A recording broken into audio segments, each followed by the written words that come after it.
exchange is happening here. Yeah. The only medium of exchange is the value is money.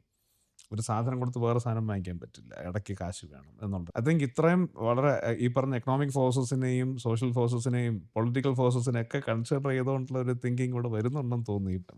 Yes, രാജാക്കന്മാരുടെ കാലത്താണ് രാജസഭകൾ ഉണ്ടാകുന്നത്. ആ രാജസഭകളിലാണ് ഈ രാഗങ്ങളും ഉണ്ടായിട്ടുള്ളത്.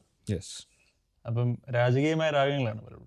അതെ, റോയൽ രാഗ കോമൺ പാർലൻസ് പറയുന്നത് because of that history only. Yes.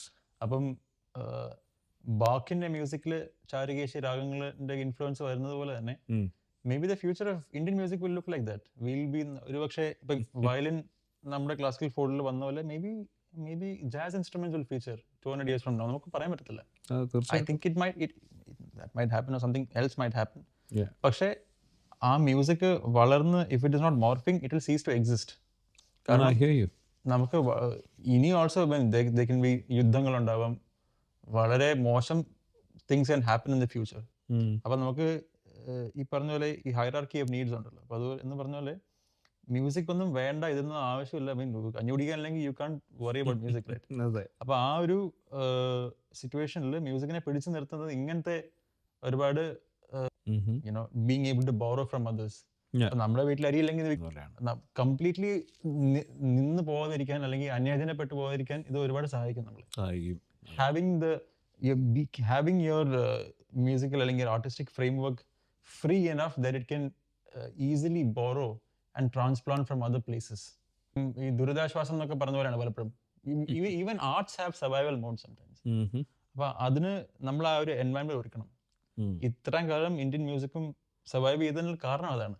Indian culture we've been invaded and pillaged for the past 1000 years. പക്ഷെ നമ്മുടെ സംസ്കാരം നിന്ന് പോയിട്ടില്ല. ബിക്കോസ് അത് നമ്മുടെ കൾച്ചറിന്റെ എന്താ പറയുക സിൻക്രറ്റിസം ആണ്. നമുക്കിപ്പോൾ ഒരു കല്ലിൽ പൂജിച്ച് ഒരു വര വരച്ചിട്ട് അവിടെ ഭസ്മം ഇട്ട് കഴിഞ്ഞാൽ ദാറ്റ് ബിക്കംസ് എ മൂർത്തി, അല്ലേ? അത് എനിക്ക് വേറെ എവിടെ അങ്ങനെ ഒരു സംഭവം ഇല്ലല്ലോ. അപ്പൊ ആ ഒരു ഫീച്ചർ ഇന്ത്യൻ മ്യൂസിക്കിലുണ്ട്. ഇതാണ് ഇന്ത്യൻ മ്യൂസിക് എന്ന് പറയാൻ നമുക്ക് പറ്റത്തില്ല. അതുകൊണ്ട് തന്നെ ഇറ്റ് കൻ കോൺസ്റ്റന്റ്ലി ആ ഒരു ഒബ്വിയസ്ലി ആ രാഗങ്ങളുടെയും താളങ്ങളുടെയും ഒരു ബേസിക് ഫ്രെയിംവർക്കിനകത്ത് there is a huge universe within that itself. അതുകൊണ്ട് ഇപ്പൊ ഒരു ഘരാന അല്ലെങ്കിൽ ഒരു ബാണി നിന്ന് പോയാൽ പോലും ഇന്ത്യൻ മ്യൂസിക് നിന്ന് പോകത്തില്ല.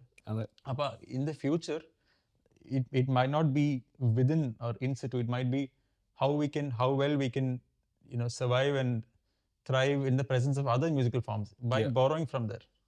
ഇപ്പം വൻ രാജ്യങ്ങൾ പോലും they give loans to each other, right?